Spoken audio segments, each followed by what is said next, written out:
ಎಲ್ರಿಗೂ ನಮಸ್ಕಾರ. ನಾನು ನಿಮ್ಮ ಡಾಕ್ಟರ್ ಸುನಯನ, ಯೋಗ ಮತ್ತು ಪ್ರಕೃತಿ ಚಿಕಿತ್ಸಾ ವೈದ್ಯೆ. ಮರಳಿ ಪ್ರಕೃತಿಗೆ ಕಾರ್ಯಕ್ರಮಕ್ಕೆ ನಿಮಗೆಲ್ಲರಿಗೂ ಸ್ವಾಗತ. ಇನ್ನು ಈ ಮೆಲಟೋನಿನ್ ಬರೀ ನಿದ್ದೆಯ ಪ್ಯಾಟರ್ನ್ ಅನ್ನು ಸರಿ ಮಾಡೋದು, ಸರ್ಕ್ಯಾಡಿಯನ್ ರಿದಮ್ ಅನ್ನ ಕರೆಕ್ಟ್ ಮಾಡುವಂಥ ಕೆಲಸ ಮಾತ್ರ ಅಲ್ಲ. ಈ ಮೆಲಟೋನಿನ್ ಗೆ ಬೇರೆ ರೆಸ್ಪಾನ್ಸಿಬಿಲಿಟಿ ಕೂಡ ಇದೆ. ಒಂದು ಅಂದರೆ ದೇಹದ ಇಮ್ಯೂನ್ ಸಿಸ್ಟಮ್ ಅನ್ನ ಸಪೋರ್ಟ್ ಮಾಡುವಂಥದ್ದು. ಇನ್ನು BP ಅನ್ನು ರೆಗ್ಯುಲೇಟ್ ಮಾಡುವಂಥದ್ದು ಕೂಡ ಈ ಮೆಲಟೋನಿನ್ ಬಹಳ ಮುಖ್ಯವಾದ ಪಾತ್ರ ವಹಿಸ್ತದೆ. ನೀವು ನೋಡಿರಬಹುದು, ನಿದ್ದೆ ಚೆನ್ನಾಗಿ ಆಗಲಿಲ್ಲ ಅಂದರೆ ನಿಮ್ಮ BP ಸ್ವಲ್ಪ ಜಾಸ್ತಿ ಆಗುವಂಥದ್ದು, ಅಂದರೆ ಇರಿಟೇಷನ್ ಆಗುವಂಥದ್ದು, ನಿಮಗೆ ತಲೆನೋವು ಬರುವಂಥದ್ದು, ಅದೆಲ್ಲ ಕೂಡ ಈ BP ಇರೆಗ್ಯುಲರ್ ಆಗೋದ್ರಿಂದ. ಅದಕ್ಕೆ ಕಾರಣ ನಿದ್ದೆ ಸರಿಯಾಗಿ ಆಗಲಿಲ್ಲ ಅಂದರೆ ಈ ಮೆಲಟೋನಿನ್ ಬಹಳ ಮುಖ್ಯ ಪಾತ್ರ ವಹಿಸ್ತದೆ. ನಿಮ್ಮ BP, ನಿಮ್ಮ ಬ್ಲಡ್ ಪ್ರೆಷರನ್ನು, ರಕ್ತದ ಒತ್ತಡವನ್ನು ಕರೆಕ್ಟ್ ಆಗಿಡ್ಲಿಕ್ಕೆ, ಅಂದರೆ ಅದನ್ನು ರೆಗ್ಯುಲೇಟ್ ಮಾಡಲಿಕ್ಕೆ ಬಹಳ ಮುಖ್ಯ ಪಾತ್ರ ವಹಿಸ್ತದೆ. ಅದು ಅಲ್ಲದೆ ಇದೊಂದು ನ್ಯಾಚುರಲ್ ಆಂಟಿ ಆಕ್ಸಿಡೆಂಟ್. ಸೆಲ್ ಡ್ಯಾಮೇಜನ್ನು ಪ್ರಿವೆಂಟ್ ಮಾಡಲಿಕ್ಕೋಸ್ಕರ ಕೂಡ ಈ ಮೆಲಟೋನಿನ್ ಬಹಳ ಮುಖ್ಯ ಪಾತ್ರ ವಹಿಸ್ತದೆ. ಇನ್ನು ಮಾನಸಿಕ ಆರೋಗ್ಯಕ್ಕೆ, ಮೆಂಟಲ್ ಹೆಲ್ತ್ಗೆ ಕೂಡ ಈ ಮೆಲಟೋನಿನ್ ಬಹಳ ಮುಖ್ಯ ಪಾತ್ರ ವಹಿಸ್ತದೆ ಅಂತ ರಿಸರ್ಚ್ಗಳು ಈಗ ಪ್ರೂವ್ ಮಾಡಿವೆ. ಇನ್ನೂ ರಿಸರ್ಚ್ ಆಗ್ತಾನೇ ಇದೆ. ಯಾಕಂದರೆ ಈ ಚಳಿಗಾಲ ಇರಬಹುದು, ಬಿಸಿಲು ಕಡಿಮೆ ಇರುವಂತಹ ಕೆಲವು ಸೀಸನ್ಗಳಲ್ಲಿ ನಿಮ್ಗೆ ಒಂಥರ ಮೂಡ್ ಸ್ವಿಂಗ್ಸ್ ಜಾಸ್ತಿ ಇರ್ತದೆ, ಒಂಥರ ಡಿಪ್ರೆಷನ್ ಇದ್ದ ಹಾಗೆ ಆ ರೀತಿ ಫೀಲ್ ಆಗುವಂಥದ್ದಕ್ಕೆ ಕೂಡ ಈ ಮೆಲಟೋನಿನ್ ಅನ್ನುವಂಥದ್ದು ಮನಸ್ಸಿನ ಆರೋಗ್ಯಕ್ಕೆ ಬಹಳ ಹತ್ತಿರ ಆಗಿದೆ, ಅಥವಾ ಮನಸ್ಸಿನ ಆರೋಗ್ಯವನ್ನು ಕಾಪಾಡುವುದರಲ್ಲಿ ಕೂಡ ಈ ಮೆಲಟೋನಿನ್ ಅನ್ನುವಂಥದ್ದು ಬಹಳ ಮುಖ್ಯ ಪಾತ್ರ ವಹಿಸ್ತದೆ ಅನ್ನುವಂಥದ್ದು ಇಲ್ಲಿ ಪ್ರೂವ್ ಆಗಿದೆ. ಇನ್ನು ಈ ಮೆಲಟೋನಿನ್ ಟ್ಯಾಬ್ಲೆಟ್ಸ್ಗಳು ಕೂಡ ಈಗ ಲಭ್ಯ ಇದ್ದಾವೆ. ಆದರೆ ಈ ಟ್ಯಾಬ್ಲೆಟ್ಗಳನ್ನು ತಗೊಳ್ಳೋದಕ್ಕೆ ಮುಂಚೆ ನೀವು ವೈದ್ಯರ ಸಲಹೆಯನ್ನು ಪಡಿಲೇಬೇಕು.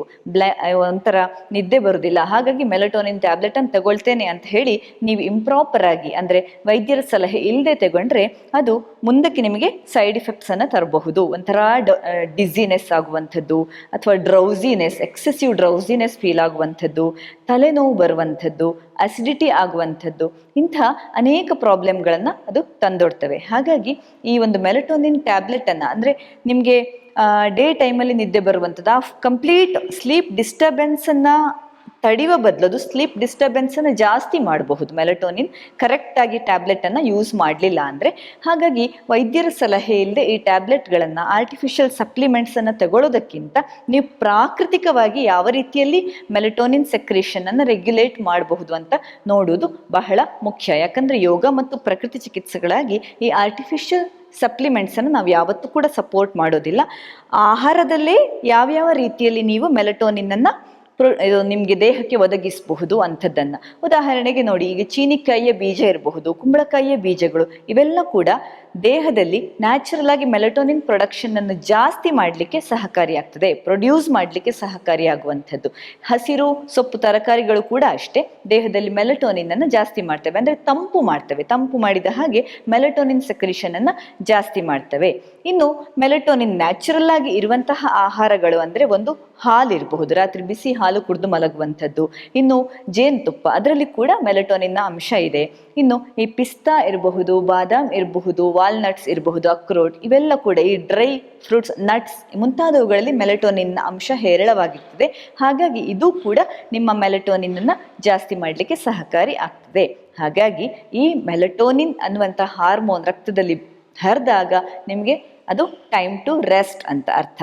ಅದೇ ಈ ಮೆಲಟೋನಿನ್ ಸೆಕ್ರೇಷನ್ ಕಡಿಮೆ ಆದ ಹಾಗೆ, ನಿಮಗೆ ಬಿಸಿಲು ಬಿದ್ದ ಹಾಗೆ, ದೇಹಕ್ಕೆ ನಮ್ಮ ಬ್ರೈನ್ ಡಿಟೆಕ್ಟ್ ಮಾಡಿದ ಹಾಗೆ ಅಲ್ಲಿ ನಿಮಗೆ ಒಂದು ಹೊಸ ಆರಂಭ, ಅಂದರೆ ಬೆಳಕು ಬಂತು ಅಂತ ಅರ್ಥ. ಹಾಗಾಗಿ ಈ ರಿದಮ್ಮನ್ನು ನೀವು ಕರೆಕ್ಟಾಗಿ ಇಡುವಂಥದ್ದು ನಿಮ್ಮ ದೈನಂದಿನ ರೊಟೀನ್ಗೆ ಮಾತ್ರ ಅಲ್ಲ, ನಿಮ್ಮ ಆರೋಗ್ಯವನ್ನು, ಓವರಾಲ್ ಹೆಲ್ತನ್ನು ಕಾಪಾಡಲಿಕ್ಕೆ ಬಹಳಷ್ಟು ಸಹಕಾರಿ ಆಗಿದೆ. ಹಾಗಾಗಿ ನಿಮ್ಮ ಆರೋಗ್ಯವನ್ನು ನ್ಯಾಚುರಲ್ ಆಗಿ ಫಾಲೋ ಮಾಡಿಕೊಂಡು, ನ್ಯಾಚುರಲ್ ಆದಂತಹ ಕೆಲವು ಟಿಪ್ಸನ್ನು ಫಾಲೋ ಮಾಡಿಕೊಂಡು ಈ ಒಂದು ಆರೋಗ್ಯವನ್ನು ಕಾಪಾಡಿಕೊಳ್ಳಿ ಅಂತ ಹೇಳ್ತಾ ಮುಂದಿನ ಸಂಚಿಕೆಯಲ್ಲಿ ಇನ್ನಷ್ಟು ಆಸಕ್ತಿಕರ ಟಾಪಿಕ್ಗಳೊಂದಿಗೆ ಬರ್ತೇನೆ. ಧನ್ಯವಾದ.